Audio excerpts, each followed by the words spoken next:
So guys, আমি এখন আছি আমাদের গ্রামে। একটু ঘুরতে বের হলাম। আমাদের গ্রামে আমাদের বাড়ির সামনে যে হাইওয়ে রোডটা, ওই রোডটা হাঁটতেছি আমি। অনেক সুন্দর একটা পরিবেশ। শহরে থাকতে থাকতে চারিদিকে বিল্ডিং দেখতে দেখতে গাড়ি ঘোড়া যানজট, একদম বোরিং লাগতেছিল। সো গ্রামে চলে আসলাম ঘোরার জন্য। অনেক সুন্দর গ্রামের পরিবেশ, এক প্রকৃতিটা উপভোগ করার মতন গ্রামে।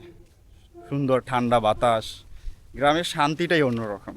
আমার সাথে আমার বড় ভাই আছে, ভাইয়াও মানে চাকরির জন্য চট্টগ্রাম থাকা হয়, ওইরকম আসা হয় না। তো ভাইয়া আসলেই আমি বাড়িতে আসি, আইসা একটু ঘুরি। তো এই হলো গিয়ে আমার ভাই, চট্টগ্রাম থেকে আসছে অনেক দিন পর, ছুটিতে আসছে। তো ভাইয়ের সাথে ঘুরতেছি, অনেক ভালো লাগতেছে অনেক।